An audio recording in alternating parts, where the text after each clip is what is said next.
негізі Дидардың жолы болып кетті. Өйткені Дақтарда үлкен еркек, біреудің папасын папа демейді да, рахат.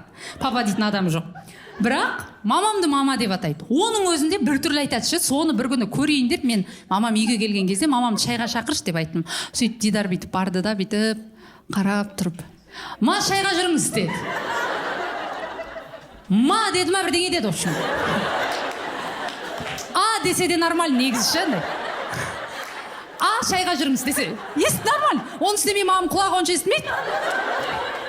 Әкем, рахмет деп келіп отырып бірге шай ішеді. Ана шай ішіп отырған кезде Дидар бар ғой, сол мама дегенді анық айтпаған косяк үшін максимально мамаммен әңгімені жарастырып сөйлеседі. Ол кәдімгі бүкіл әңгімесін түсініп ше, менің мамам сол 10 баланы баққан оңай еместігі туралы сондай бірақ әңгімесі бар, соны айта береді.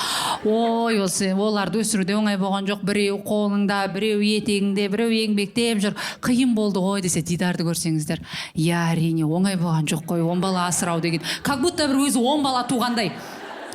КСРО-да құлады оның үстіне деп ше, андай прям маңғайына келіп күшті қып сөйлеседі. Походу пенсиясын алғалы жүр ма білмеймін енді ше.